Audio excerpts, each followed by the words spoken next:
So my name's Joe. I'm with Alesco. We're going to be doing training on the Myers inverter today. System is an egress lighting system. It's designed to give you a minimum of 90 minutes of emergency power for backup lighting at 100% of the rated load. So it's minimum 90 minutes. It'll run up to 360 minutes or more given the percentage of load.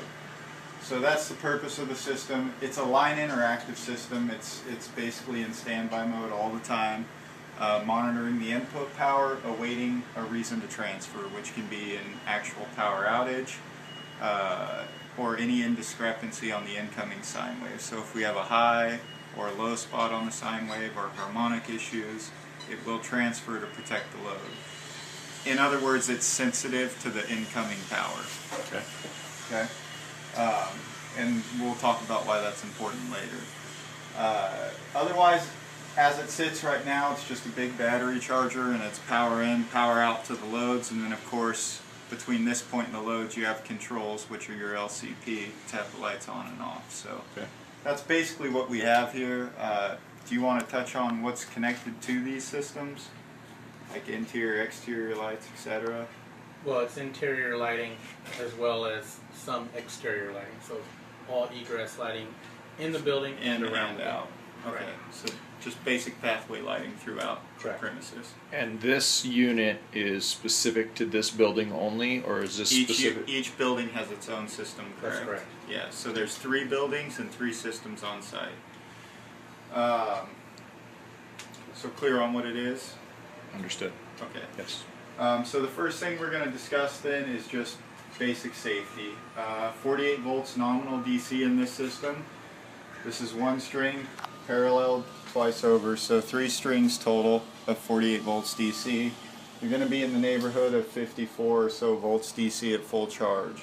All these systems bond DC negative to neutral. And what that means for us as an individual working on the system is that if I touch any part of the DC and make contact with ground, that's a direct short. Okay. The discharge currents on a short for this battery is upwards of 2,000 amp hour. So if you make a direct short, you can be in trouble, you know. So that brings me to my next point. Only qualified service technicians or approved equals should be working on the equipment. They need to be familiar with both AC and DC. And that's that. Also, insulated tools, quality calibrated meters need to be used when working on the equipment, and proper PPE should be worn at all times when servicing and or working on the equipment. Also, this video does not qualify any individual as a service personnel for the equipment. This is merely a reference video for the end user.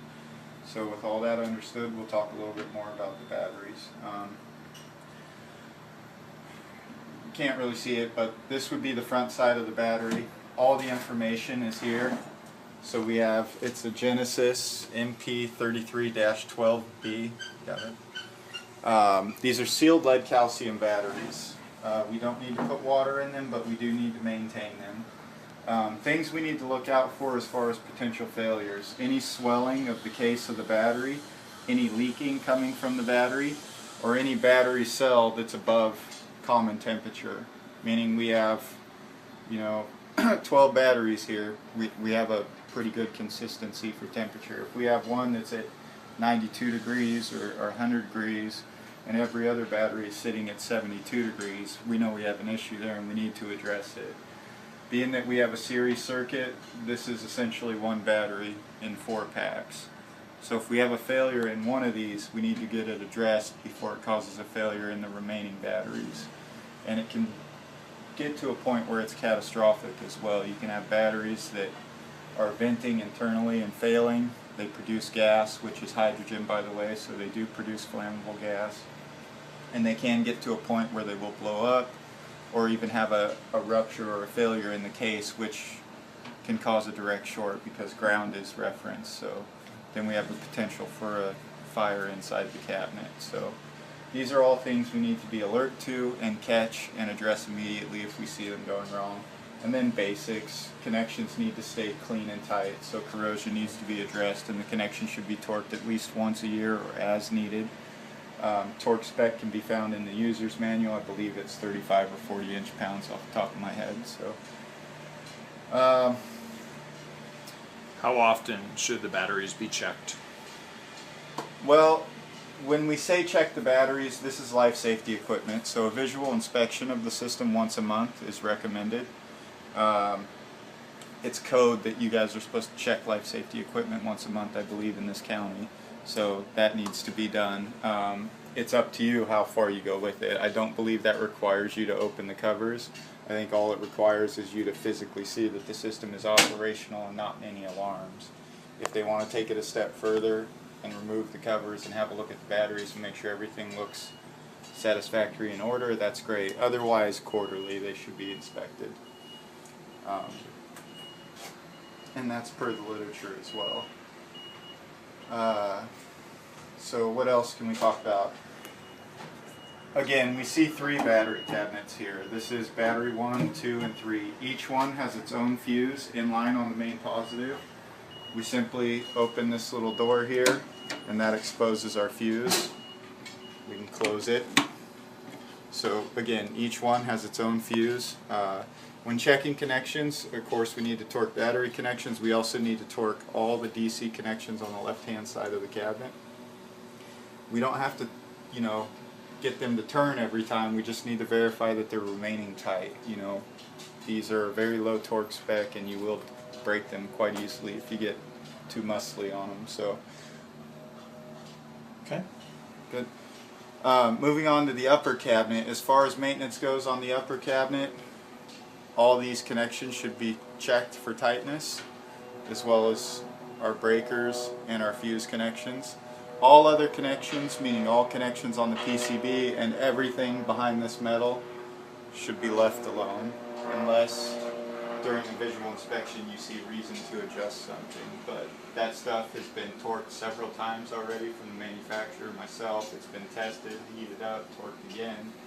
Generally all that stuff stays great. It's mostly post-factory connections that we're concerned with as far as retorque. And honestly, the more digging around you do, the more you might find yourself causing a problem than fixing one. So less is more in some instances. And then cleaning the system. I expect the systems are going to stay pretty clean from here on out. It's up high. There's not a fan running all the time to pull dirty air in, so I'm thinking they're going to stay pretty clean. If they do need to be cleaned, obviously we would shut the system down entirely, remembering that we can't turn batteries off, so we still have that potential voltage. We also have DC and AC caps back here that can store power and will store power, so be mindful of that.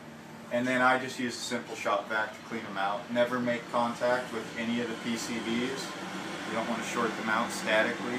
Never bring metal instruments like a vacuum hose or anything like that into the system itself. All I use is like a $20 vacuum from Home Depot that sucks and blows. I'll suck out any debris that I can, make sure you have a filter on the vacuum, and then just blow the surface of the boards off. Don't try to brush them off or do anything like that. So, works really good, cheap and easy way to do it. Don't use the little cans like computer cleaner stuff. It comes out really cold sometimes, and if we just shut these down, we got several components that are hot.